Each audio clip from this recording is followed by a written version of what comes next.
Great having one of my regulars back here on the program. Brian Boom Kelleher is going to be back in action at UFC Fight Night on August 21st. Brian, what's up, man? How's it going?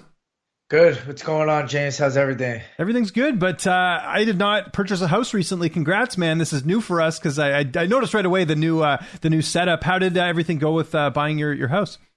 Yeah, it was good. It's a seller's market, so it was a lot of bidding going on. So this actually worked out because my real estate agent, he knew the contractors that were rebuilding the house. So it made it a smooth process for us, which was nice. And they did little things that we wanted, little specifics. So I'm really happy with it.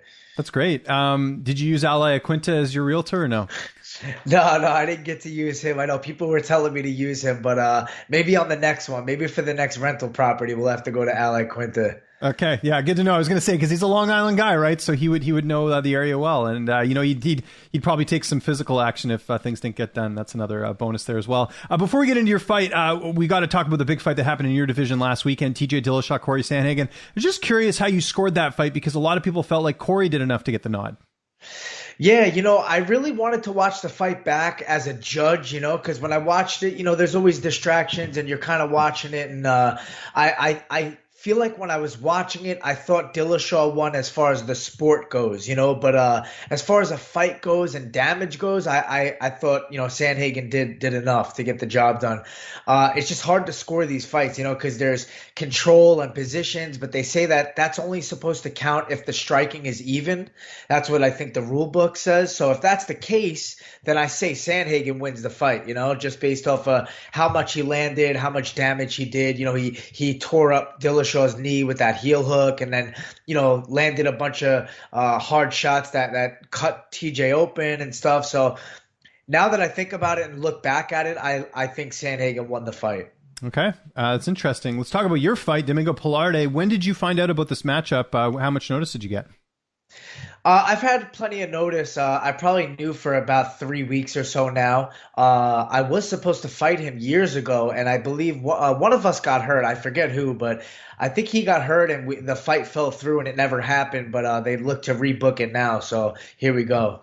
Okay, well, there you go. And how much do you feel like your experience will benefit you here? He's only got 10 fights. You've got a lot more than that. Is that something you're looking at in the matchup?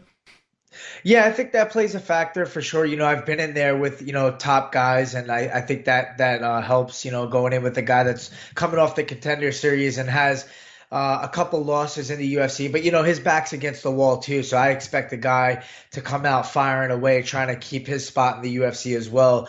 But I'm kind of in the same position, coming off a loss to Ricky, and really want to get a victory back in my in my spot as well. So I'm excited to get out there and perform. I know you were one of the fighters that wanted to fight Sean O'Malley. Was it just a case of you not being able to make bantamweight? Like what happened there? I was curious your thoughts because I saw what was going on social media. Yeah, it was a weird situation because I was kind of watching what he was saying, and I saw him on his podcast say that, if one of the bantamweights stepped up at 45, that he would be willing to do it. So when I heard that, I was like, oh man, like I'm in 100% at 45. Like I can't make bantamweight this soon, but I can make 45 for sure. So my manager reached out to me, and I think they actually considered me.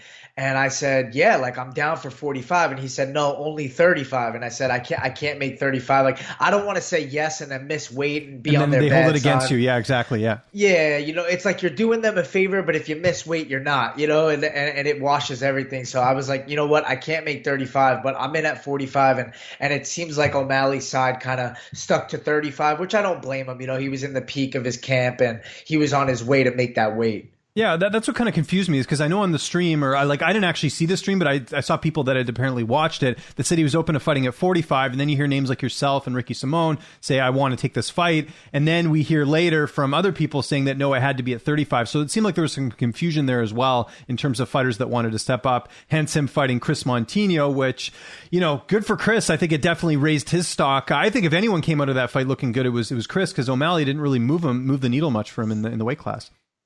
Yeah, I mean that guy definitely exploded after that fight. I mean, you see his social media gained, 100,000 plus followers. Like, that does big things in this game. If you can get a lot of followers like that, and start some business moves or whatnot, that could really help you out. So I think O'Malley is kind of looked at now as like that quote unquote money fight in the division, Yeah. just based off of that. So I think all of us are like chomping at the bit to fight the guy, but he kind of has that power where I think the UFC deals with him directly, and he picks and chooses kind of who he wants to fight. They give him a bunch of names, and he looks at what's the best matchup.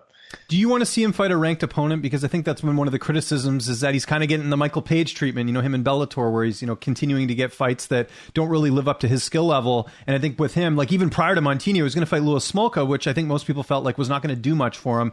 He's only fought, I think, one ranked guy, and that's Cheeto. Yeah, exactly. I think he should at this point, but what happened was the Cheeto loss happened. I think the UFC kind of said, let's rewind a little bit and take it a little slower and get this guy some big highlight reel wins and build his brand even more. And then we'll put him against that top guy, top 10 guy, top 5 guy. But yeah, I think, people want to see guys like him tested, like what happens when he faces adversity? We've only seen it once, and that's the Cheeto fight where he got hurt a little bit and ended up getting finished.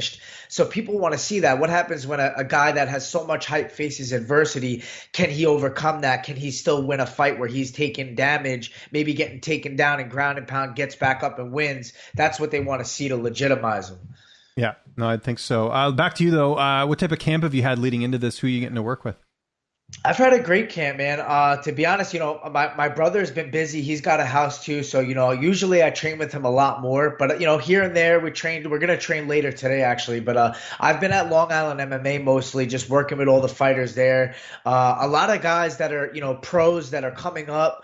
And then even some amateurs that are really professionals as far as skills goes. The game's evolved so much. Like I love being around these young guys because it just lights a flame under me. I feel like it's brought the best out of me. You kind of get a little bit monotonous in this game. You've been in the game for a while, like me, for so many years, so many fights. Like I needed that. I'm around these young guys trying to kind of take my place, and they keep me alive and sparring. And I've been feeling like a killer in the gym, so I'm really excited for this fight. What about the weight cut? How's that going? Again, you got lots of notice. We got lots of time too. It's on the 21st, right? So. Yeah, we got plenty of time. Definitely a nerve-wracking thing for me just because I fought at 45 the last year or so. Just during the pandemic, they allowed me to fight a weight class up. So my body kind of adjusted to that. And it makes it a little bit more difficult for my body to get used to getting back down. But everything seems to be on track right now. We're trying to aim for the low 150s in this next week and then kind of coast from there. And then I usually cut from high 40s when I get there to fight week on Tuesday. Who's going to be in your corner for this fight? We got my striking coach, Brian Michelino. We got Steve Caston, 10th Planet Jiu-Jitsu coach. And then my brother, Max, going to make the trip for this one. Finally, he's been out for a little while, but he's back. And how's this fight playing out on the 21st?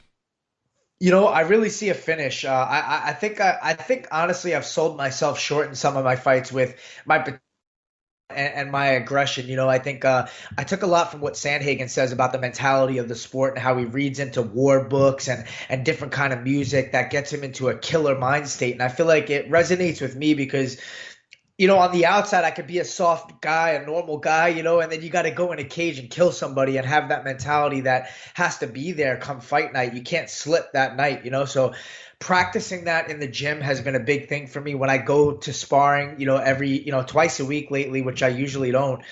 I go there with a killer mindset, and I'm there to put it on these guys and forward pressure and get aggressive, and I think that's going to translate into my fight. I really feel like my power in my hands are there. My submissions are always there. I'm always going to go for that finish, but wherever it goes, I'm trying to take this guy out for sure. You're back at bantamweight, like you mentioned, a win here. Are you looking to get one more in this year? Or you kind of just take this fight and then, enjoy the holidays, then come back at bantamweight early 2022? No, I definitely want to stay active. I've only had one this year so far, and, I plan on getting a really nice victory in this fight. And then, November 6th, there's rumors to come back to MSG in New York, and I really want to get on that card. That's definitely my plan, so I'm hoping for that for sure. Excellent. What are your thoughts on the Islanders offseason? Today is NHL Free Agency Day. I don't know if you've been paying attention. There's been some moves. I think you guys signed Zach Parise today, if I'm not mistaken. Yeah, I didn't see if that was official. If that was, that's pretty cool. I think that's a solid veteran right there. Also, he used to play in Jersey, right? So I don't know if he knows Lou Paul Lamoriello, Mary. the GM, used to be a GM at Jersey, right? So Yeah, yeah. So they're bringing a couple of guys from there. Parisi is a good addition. I feel like as far as veteran status, I was hoping for like a young super power forward, like Landeskog or Tarasenko, one of those guys. I was really hoping for, but doesn't look like that's likely. But I'll take it. Parisi, I think, is a good addition. Definitely a good player, veteran, and I'm excited to see how he plays with Paul Mary. I think they kept him as they well. did. They re-signed him, and he's another Jersey guy as well who used to play for New Jersey. I think they got him at the deadline last year, if I remember. So that was one of the big moves. And you guys dumped a bunch of salary. I don't know if you saw Andrew Ladd and Nick Leddy got shipped to Phoenix, which has become the place where you give up salary. Apparently, they're taking on all those weird contracts. So.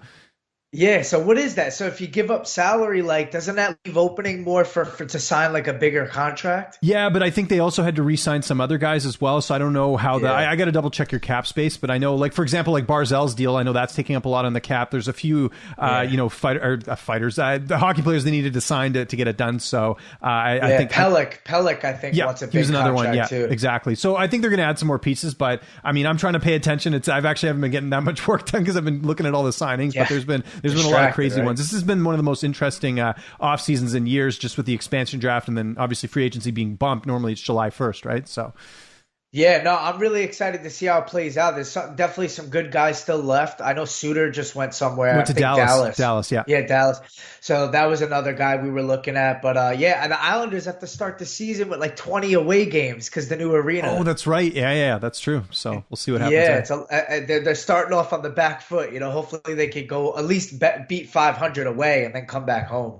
Before we go, one thing I wanted to ask you, I know you do the raps and all that stuff. You're very talented. I think that's one of the reasons people love you on social media. How are you ever going to collab with Tavon Anthony? If you know who that is, that's I forget how you pronounce his name on Twitter, but he's the guy who does the Who You Got prediction videos. Are you guys ever going to collab at some point?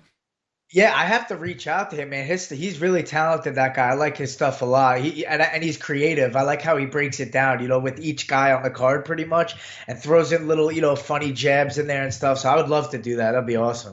I got him to do a custom track for my channel, and I can't tell you how many people comment saying, "What is the name of that song? I want it." And I have the full version on my channel, but also people thinking it sounds like Tupac, but they obviously know it's not Tupac because my name gets dropped in the video, and I would have been a teenager, like I don't know, like preteen when Tupac was around, right? So it was a long time Maybe ago. Tupac's still alive. Maybe right? it's the hologram. Know. Maybe it's him doing the performance that way. We'll see what happens. Brian, thanks so much for the time. Always appreciate it. It's UFC Fight Night coming up here August 21st. Anyone you want to thank? Any sponsors? Any social media? I'll give you the last word. Yeah, guys, follow me on Instagram, Twitter, BrianBoom135. Also, my sponsors, Extend, Vita Cryotherapy, Eat Clean Bro. Really appreciate them for helping me out. And go follow my other Instagram page, Boom and Breaks. We got the cards. We got the UFC Prism cards, baby. Cool. Yeah. There you go. I'll have to check that out.